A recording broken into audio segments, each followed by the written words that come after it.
Russia ಅಧ್ಯಕ್ಷ Putin ಈತನಿಗೆ ಭಯ ಪಟ್ಟಿದ್ದು ಯಾಕೆ? ಅಲೆಕ್ಸಿ 19 ವರ್ಷ ಜೈಲು ಶಿಕ್ಷೆ ಅನುಭವಿಸಿದ್ದು ಯಾಕೆ? ಪುಟಿನ್ ಬದ್ಧವೈರಿ ಅಲೆಕ್ಸಿ ನವಲ್ನಿ ಜೈಲಿನಲ್ಲೇ ನಿಧನ. ನಮಸ್ಕಾರ ವೀಕ್ಷಕರೇ, ಅಶ್ವವೀಗ ಸ್ಪೆಷಲ್ಗೆ ಸ್ವಾಗತ. ನಾನು ಪಲ್ಲವಿ ಭಟ್. ಆತ ರಷ್ಯಾ ದೊರೆ ಪುಟಿನ್ನ ಬದ್ಧವೈರಿ. ಒಬ್ಬ ಸಾಮಾನ್ಯ ವಕೀಲನಾದವನು ರಷ್ಯಾದ ಪ್ರಬಲ ಜನನಾಯಕನಾಗಿದ್ದ. ರಷ್ಯಾ ಅಧ್ಯಕ್ಷ ಪುಟಿನ್ನ ಭ್ರಷ್ಟಾಚಾರ, ಸರ್ವಾಧಿಕಾರಿ ಧೋರಣೆ, ಅರಾಜಕತೆಯನ್ನ ಬಲವಾಗಿ ವಿರೋಧಿಸಿದವನು. ಪುಟಿನ್ ವಿರುದ್ಧ ನಿರಂತರವಾಗಿ ಬೀದಿಗಿಳಿದು ಹೋರಾಟವನ್ನ ಮಾಡಿದವನು. ಅಂತಹ ಮಹಾನ್ ಹೋರಾಟಗಾರನೇ ಅಲೆಕ್ಸಿ ನವಲ್ನಿ. ರಷ್ಯಾದ ವಿರೋಧ ಪಕ್ಷದ ನಾಯಕ ಮತ್ತು ಅಧ್ಯಕ್ಷ ಪುಟಿನ್ ಅವರ ವಿಮರ್ಶಕ ಅಲೆಕ್ಸಿ ನವಲ್ನಿ ಇದೀಗ ಜೈಲಿನಲ್ಲಿ ಸಾವನ್ನಪ್ಪಿದ್ದಾನೆ.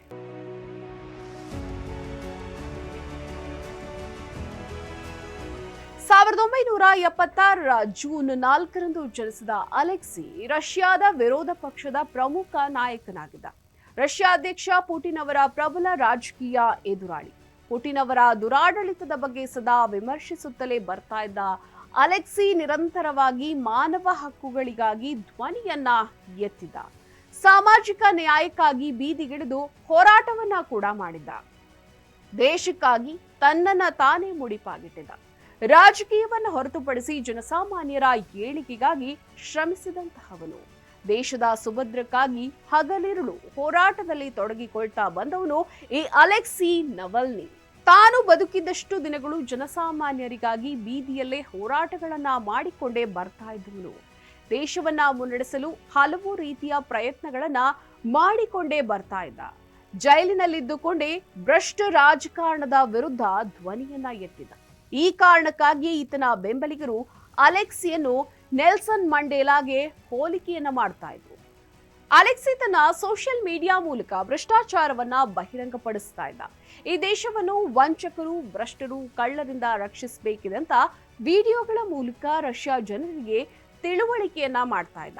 ಸಾಮಾನ್ಯ ವಕೀಲರಾಗಿದ್ದ ಅಲೆಕ್ಸಿ 2008ರಿಂದ ರಷ್ಯಾದ ರಾಜಕೀಯದಲ್ಲಿ ಸಕ್ರಿಯರಾಗಿದ್ರು. ತನ್ನ ಬ್ಲಾಗ್ನ ಮೂಲಕ ಭ್ರಷ್ಟಾಚಾರ ವಿರೋಧಿ ಅಭಿಯಾನವನ್ನ ಪ್ರಾರಂಭಿಸಿದ ಅಲೆಕ್ಸಿ ನವಲ್ನಿ ರಷ್ಯಾದ ಪುಟಿನ್ ಅವರ ಪ್ರಬಲ ವಿರೋಧಿ ನಾಯಕನಾಗಿ ಬೆಳೆತು. ಪುಟಿನ್ ವಿರುದ್ಧದ ಪ್ರತಿಯೊಂದು ಹೋರಾಟಗಳಲ್ಲೂ ಕೇಂದ್ರ ಬಿಂದುವಾಗಿದ್ರು. 2011ರ ರಾಷ್ಟ್ರೀಯ ಸಂಸತ್ತಿನ ಚುನಾವಣೆ ಸಮಯದಲ್ಲಿ ಭುಗಿಲೆದ್ದ ಪ್ರತಿಭಟನೆಗಳಲ್ಲಿ ಅಲೆಕ್ಸಿ ಮುಂಚೂಣಿ ನಾಯಕನಾಗಿದ್ರು. ರಷ್ಯಾದ ಅತ್ಯಂತ ಜನಪ್ರಿಯ ವಿರೋಧ ಪಕ್ಷದ ಮುಖಂಡರಾಗಿರುವ ಅಲೆಕ್ಸಿ ದಶಕಗಳಿಗೂ ಹೆಚ್ಚು ಅಧ್ಯಕ್ಷ ಪುಟಿನ್ ಅವರ ದುರಾಡಳಿತ, ಭ್ರಷ್ಟಾಚಾರದ ಬಗ್ಗೆ ಕಟುವಾಗಿ ಟೀಕಿಸ್ತಾ ಇದ್ರು. ಭ್ರಷ್ಟಾಚಾರದ ಬಗ್ಗೆ ಧ್ವನಿ ಎತ್ತುವ ಮೂಲಕ ದಿನೇ ದಿನೇ ತನ್ನ ಜನಪ್ರಿಯತೆಯನ್ನ ಹೆಚ್ಚಿಸಿಕೊಳ್ತಾ ಬಂದನು. 47 ವರ್ಷದ ಅಲೆಕ್ಸಿ ವಿರೋಧ ಪಕ್ಷದ ಪ್ರಮುಖ ನಾಯಕರಾಗಿ ಗುರುತಿಸಿಕೊಂಡಿದ್ದ. ತನ್ನ ಯೂಟ್ಯೂಬ್ ಚಾನೆಲ್ ಮೂಲಕ ಪುಟಿನ್ ವಿರುದ್ಧ ಟೀಕೆ, ಆಕ್ರೋಶ ಹೊರ ಹಾಕ್ತಲೇ ಇದ್ದ. 2021ರ ಫೆಬ್ರವರಿಯಲ್ಲಿ ಹಲವು ಸುಳ್ಳು ಆರೋಪಗಳನ್ನ ಹೊರಿಸಿ ಅಲೆಕ್ಸಿಯನ್ನ ಬಂಧಿಸಲಾಯಿತು. ಬಂಧಿತರಾದ ನವಲ್ನಿಯನ್ನು ಮಾಸ್ಕೋದಿಂದ 235 ಕಿಲೋಮೀಟರ್ ದೂರದಲ್ಲಿರುವ ಮೆಲೆಕೋವ್ನಲ್ಲಿ ಜೈಲಿನಲ್ಲಿ ಇರಿಸಲಾಗಿತ್ತು. ಭ್ರಷ್ಟಾಚಾರ ವಿರೋಧಿ ಅಭಿಯಾನದ ಮೂಲಕ ರಷ್ಯಾದಲ್ಲಿ ಲಕ್ಷಾಂತರ ಅಭಿಮಾನಿಗಳನ್ನ ಸಂಪಾದಿಸಿಕೊಂಡಿದ್ದ. ಮೊದಲು ಮರ ಕದ್ದಿದ್ದ ಅಂತ ಸಣ್ಣ ಆರೋಪ ಕೇಳಿ ಬಂದಿತ್ತು. ಇದರ ನಡುವೆ ಅಲೆಕ್ಸಿ ಅವರ ಮೇಲೆ ಹತ್ಯಾ ಆರೋಪಗಳು ಕೂಡ ನಡೆದಿದ್ದವು. ಇವೆಲ್ಲವುಗಳನ್ನ ಎದುರಿಸುತ್ತಲೇ ಹಲವು ಸಲ ಜೈಲು ಶಿಕ್ಷೆಯನ್ನ ಅನುಭವಿಸಿದ್ದ. ಪುಟಿನ್ ನೇತೃತ್ವದ ಸರ್ಕಾರವೇ ಸುಳ್ಳು ಕೇಸ್ ಸೃಷ್ಟಿಸಿ ಅಲೆಕ್ಸಿಯನ್ನ ಬಂಧಿಸಿದ್ದಾರೆ ಅಂತ ಆರೋಪಿಸಿ ಸಾವಿರಾರು ಜನರು ರಷ್ಯಾದ ಬೀದಿಗಿಳಿದು ಹೋರಾಟಗಳನ್ನ ಮಾಡಿದ್ರು. ಇದರಿಂದ ಆ ಸಮಯದಲ್ಲಿ ಸರ್ಕಾರವೇ ತಾತ್ಕಾಲಿಕವಾಗಿ ಬಿಡುಗಡೆ ಮಾಡಿ ಅಂತ ನ್ಯಾಯಾಲಯಕ್ಕೆ ಮನವಿ ಕೂಡ ಮಾಡಿತ್ತು. ಇದರಿಂದಲೇ ಗೊತ್ತಾಗುತ್ತೆ ಅಲೆಕ್ಸಿ ಅವರ ಜನಬೆಂಬಲ ಎಷ್ಟಿದೆ ಅಂತ. ನಂತರ ಸೈಬೀರಿಯಾದಲ್ಲಿ ಚುನಾವಣೆ ಪ್ರಚಾರ ಮಾಡುವಾಗ ಅಲೆಕ್ಸಿ ವಿಷಪ್ರಾಶನಕ್ಕೆ ಒಳಗಾಗಿದ್ರು. 2020ರ ಆಗಸ್ಟ್ 20ರಂದು ಸೈಬೀರಿಯಾದ ವಿಮಾನ ನಿಲ್ದಾಣದಲ್ಲಿ ಅಲೆಕ್ಸಿ ಸೇವಿಸಿದ ಚಹಾಕ್ಕೆ ವಿಷವನ್ನ ಬೆರೆಸಿದ್ದಾರೆ ಅಂತ ಬೆಂಬಲಿಗರು ಶಂಕೆಯನ್ನ ವ್ಯಕ್ತಪಡಿಸಿದರು.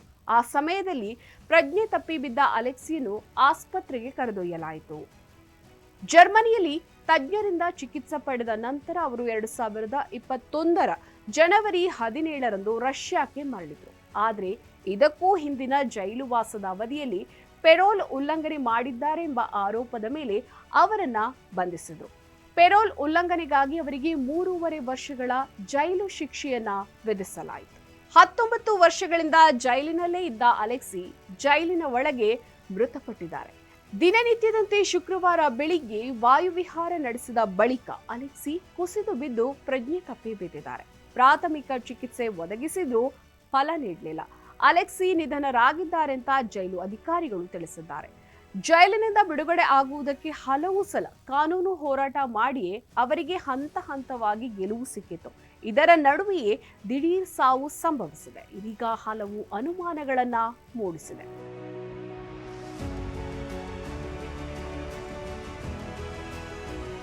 ಇದಾಗಿತ್ತು ಈ ಹೊತ್ತಿನ ಅಶ್ವವೇಗ ಸ್ಪೆಷಲ್. ನೋಡ್ತಾ ಇರಿ ಅಶ್ವವೇಗ ನ್ಯೂಸ್.